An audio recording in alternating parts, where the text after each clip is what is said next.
The automotive world has seen a lot of wild things in the past few years.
But nothing compares to the explosion created by monster trucks in arenas and racetracks all over America. Power, power, power! On TV, in dome stadiums, playing to huge crowds. They came out of nowhere, breathing fire, crushing cars, leaping high in the air, and riding on tires most people had never seen before. Everyone was fascinated. Nothing like monster trucks had ever been seen before. People had a million questions, especially kids. They're not afraid to ask. What do they burn in there? How do they make them run? How they get so much horsepower into such little motors. What? Who makes the chassis and frames?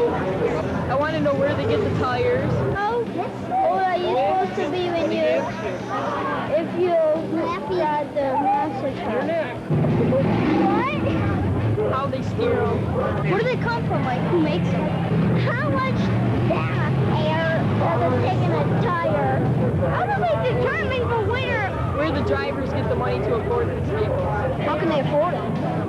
How many jobs does it take to pay for them? How do they control the big monster trucks like that? And that's what this video is all about. In the next few minutes, we'll try to answer all your questions about monster trucks. We'll show you the inside secrets of monster trucks, from how they're made to how they're steered. We'll start with the thing you notice first about a monster truck, the tires. Then we'll cover the overall specs, like size, weight, horsepower, and cost.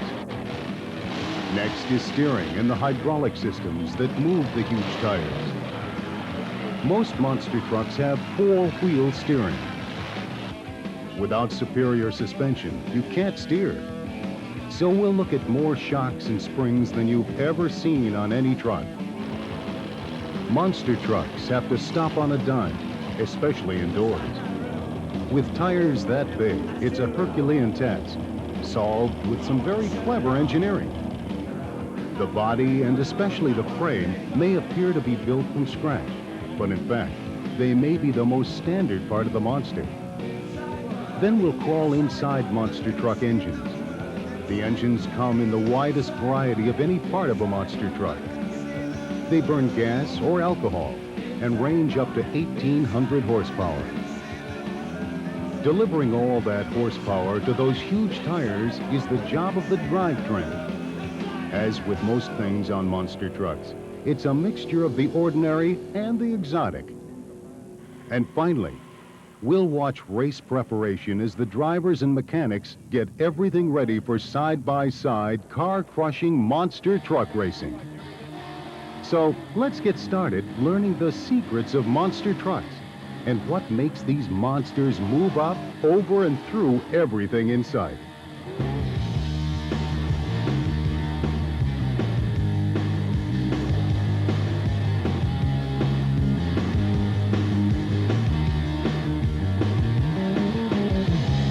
With anticipation, I have cried. With your frustration, I can't hide. There is no day, there is no night. As your tears fall from the sky. The first thing that everyone notices about monster trucks are the tires. In fact, when the monsters are trailered around or worked on in the garage, they usually wear regular truck tires and look kind of funny. The tires are so big, they can't even travel on the trucks from one show to another. They weigh almost 1,000 pounds each, including the wheel.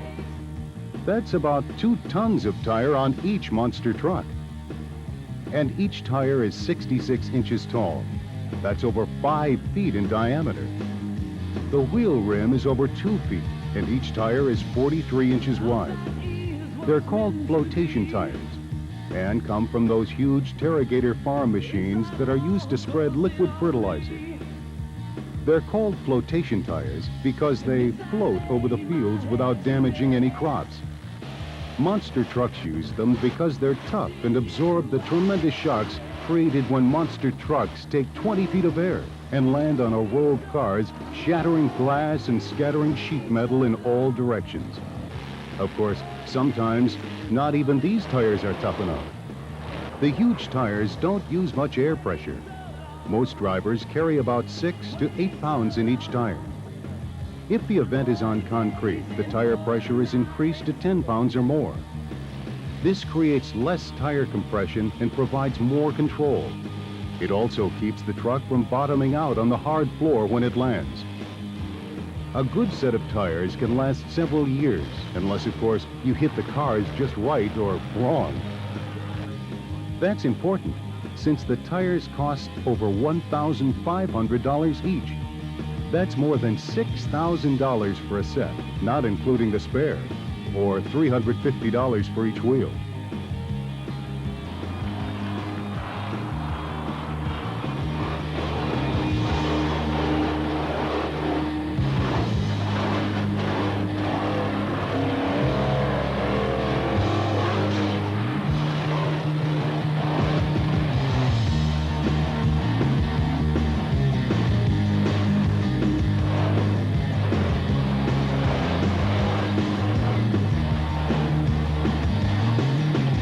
The specifications on a monster truck don't exactly read like the catalog at your GM or Ford dealer. Each monster truck is custom built, often by the driver. And while it's true that each monster usually starts with a regular pickup body, the similarity ends there. Most monsters weigh between 9,000 and 13,000 pounds, with almost 1/3 of that weight in the tires alone. They're usually as tall as they are wide, about 11 feet to the roof and 11 feet side to side. A typical monster truck, if there is such a thing, is about as long as any pickup, just over 16 feet. The wheelbase varies from 120 inches to 150 inches, depending on the builder. Fuel consumption, on the other hand, is another matter altogether. A fully blown alcohol burner will get 75 gallons to the mile. You heard right, 75 gallons to the mile. Or to put it another way, 70 feet to the gallon. On the other hand, a naturally aspirated or gasoline-powered monster will get 1 mile per gallon. Still not exactly the kind of mileage the American commuter is looking for. Fortunately, most monster trucks only race a few hundred feet at a time. As for speed, monster trucks are not built to set the world land speed record, but they can motor right along. Top speed is 50 to 60 miles per hour. Of course, that doesn't count when you're jumping cars.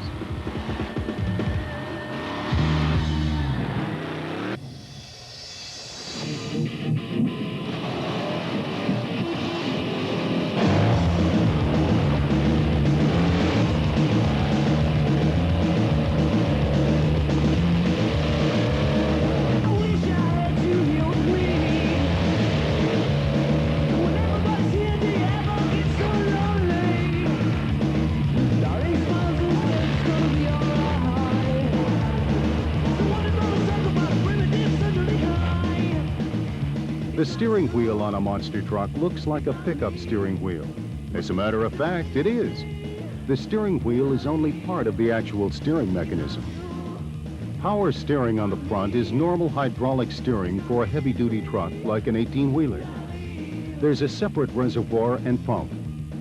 The hydraulic pressure on the front tires is over 1,800 pounds per square inch. The hydraulic fluid is running at 6 gallons per minute while the wheels are turning. The basic steering system is pretty simple, but not small. It's big enough to turn 5-foot wheels that are over 3 feet wide with a standard steering wheel. The axles on this monster are 10-ton Clark planetary ends with 5-ton Rockwell centers from some pretty heavy military equipment. The rear tires can turn independently from the front. How do they do it with only one steering wheel? It's all done with this little switch, which most drivers run with just their thumb or finger.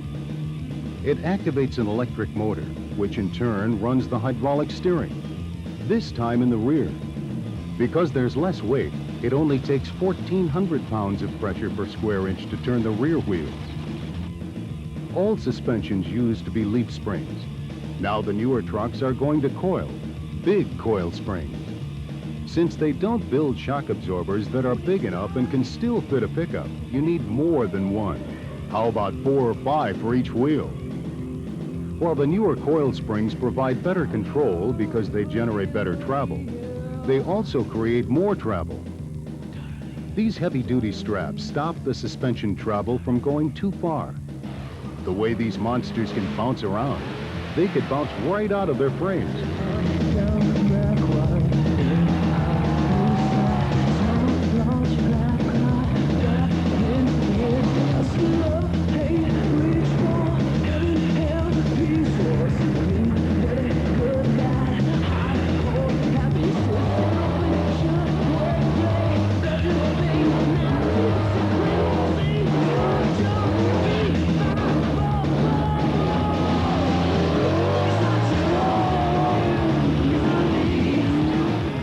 Actually, the brakes aren't really monsters.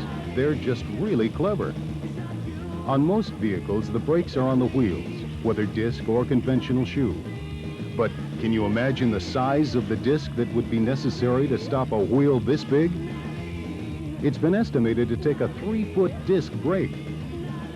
Here's the brake on a monster truck. It's just an ordinary car or truck brake. What's important is where it is, right here on the differential. This way, the brake gets a 19-to-1 advantage before the power is carried from the differential. No more power, and the monster comes to a quick and safe stop most of the time.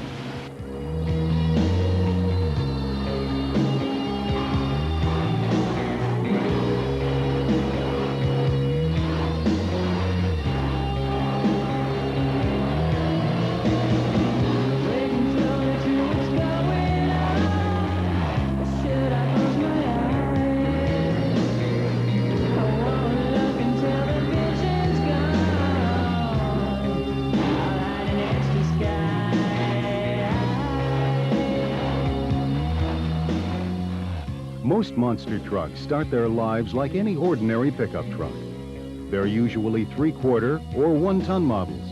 In fact, if you look carefully along here, you can see the original frame. Special supports are welded on to raise the ground clearance and provide needed strength. This truck's added a kind of bridge work, not only to stiffen the frame, but protect it when the truck lands square on a car.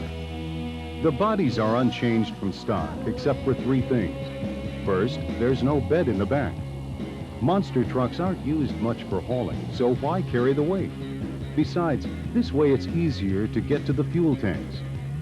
Second, you've got to move the door opening mechanism to the bottom of the door. No one is tall enough to reach a regular handle on a truck that's nearly 12 feet tall. And finally, there's the paint job.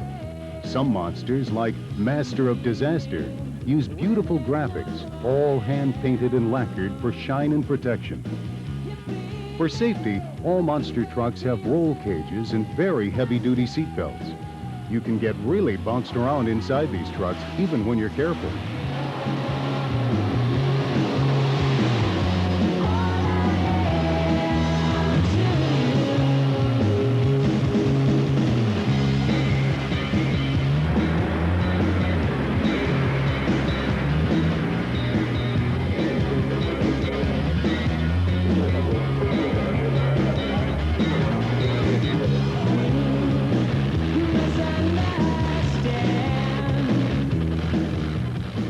The engine is the heart of any monster truck. On Master of Disaster, the big block Chev engine is blown, injected, and burns alcohol.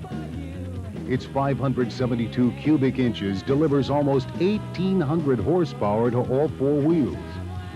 The blower is belt-driven for quick, sure response. Injectors are used just to get the fuel volume to the engine. It's like a shower when the engine roars. The injectors are pumping fuel at the rate of a gallon every few seconds. Remember, monster trucks only go about 75 feet per gallon, and they can cover 75 feet in a couple of seconds. The oil has to be special anti-foaming oil. If you used ordinary oil when you're running on alcohol, you'd have a bubble bath made of engine oil. While the engines can run pretty hot, often 250 to 300 degrees, the alky burners have no such problems. The alcohol evaporates so fast, it cools the engine and can sometimes even frost up the injector. Monsters are so noisy because there's no muffler system of any kind. It would cut into performance. That's why most exhaust systems come directly off the header, 1 pipe for each cylinder. To help keep some of the noise from blowing everyone out of the place, the exhaust is directed straight down into the ground.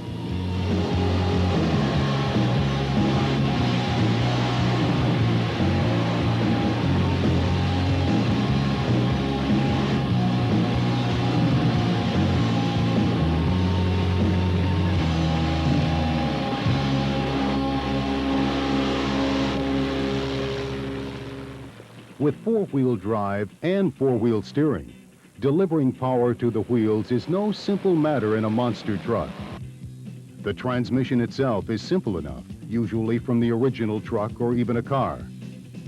It's often a turbo 400 or similar transmission, but it's custom modified to take the huge increase in horsepower. After clearances are adjusted and bands tightened, the valve body is changed. While it started out as a fully automatic transmission, the valve body change makes it manually shifted. In a race that covers 300 feet and lasts 10 seconds, most of it going up in the air or landing on the ground, no automatic tranny can respond fast enough. And with all that bouncing, who could find a clutch? The transfer case is another matter altogether.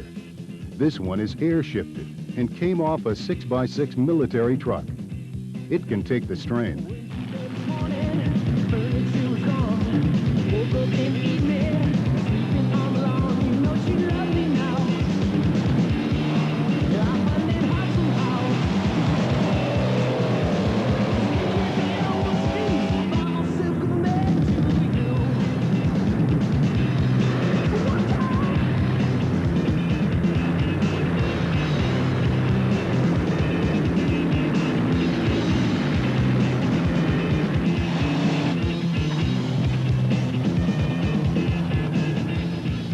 When race night comes, it's like the slow dance of giants, all gathering from hundreds of miles away to find the fastest and the best. It's fun, it's entertainment, it's also a lot of work. The trucks arrive half-dressed, their huge feet carried alongside as cargo. The monsters look uncomfortable in their street clothes, their traveling tires. But soon, each wheel is jacked up one at a time, and the real tires go on. Pressure is carefully checked and matched to the course. Fuel is measured and metered. Engines are fired. Steering is checked. Everything is inspected. Then, it's time to start the wild dance of monster trucks. The first runs are to check out the course and flatten a few cars. It's a monster truck's way of grooming the field. Then the matchups start for real, side by side. The first to the finish wins. You get oohs and ahs for taking lots of air. But going up doesn't mean you're going forward. Sometimes, often in fact, things break and have to be fixed between heats. In this case, Master lost its rear steering. The hydraulics failed and a straight bar was welded in to hold the tires straight so Master could continue racing that night. But the action goes on, non-stop until there's one winner.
There you have it, an inside look at monster trucks, how they're made and how they run.